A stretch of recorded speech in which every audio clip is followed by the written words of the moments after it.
আজ জানুয়ারি মাসের 7 তারিখ 2025 সাল। ব্যাংককে আমাদের হোটেল ভিক্টোরি রেসিডেন্স থেকে আমরা চেক আউট করে বেরিয়ে পড়লাম।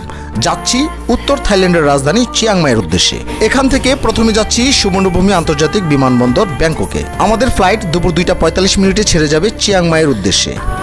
এখন বাজে দুপুর 12:30 মিনিট।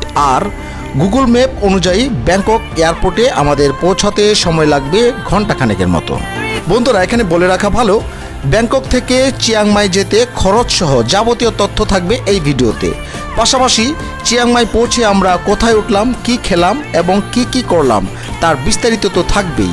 সুতরাং ভিডিওটি শেষ পর্যন্ত দেখুন, আশা করি অনেক গুরুত্বপূর্ণ তথ্য আপনারা পেয়ে যাবেন।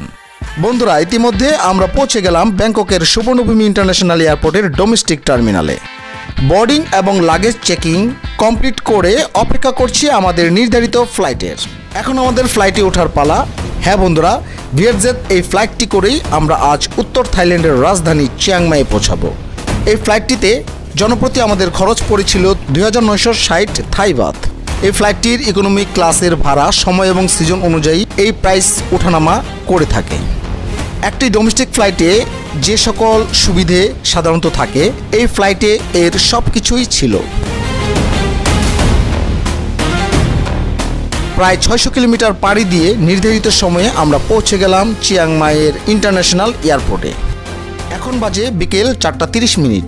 আর আমরা চিয়াংমাই এয়ারপোর্ট থেকে আমাদের লাগেজ কালেক্ট করে এই এয়ারপোর্টের ট্যাক্সি কর্নার থেকে একটি ট্যাক্সি আমরা রিজার্ভ করে ফেললাম। চিয়াংমাই এয়ারপোর্ট থেকে আমাদের রিসোর্ট পর্যন্ত ট্যাক্সি ভাড়া পড়েছিল 250 থাই বাত। চলুন বন্ধুরা, যেতে যেতে চিয়াংমাই সম্পর্কে কিছু তথ্য আমরা জেনে নেই। চিয়াংমাই থাই ভাষায় যার অর্থ নতুন শহর। 1296 সালে ল্যান্নায়ের নতুন রাজধানী হিসেবে প্রতিষ্ঠিত হয়, যা পূর্বের রাজধানী চিয়াং রাইয়ের স্থলাভিষিক্ত হয়।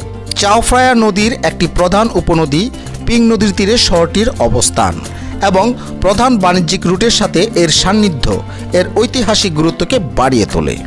চিয়াংমাইকে পর্যটন আকর্ষণ করার প্রধান কারণগুলি হল এর ভূপ্রকৃতি, জলবায়ু এবং সাংস্কৃতিক ইতিহাস।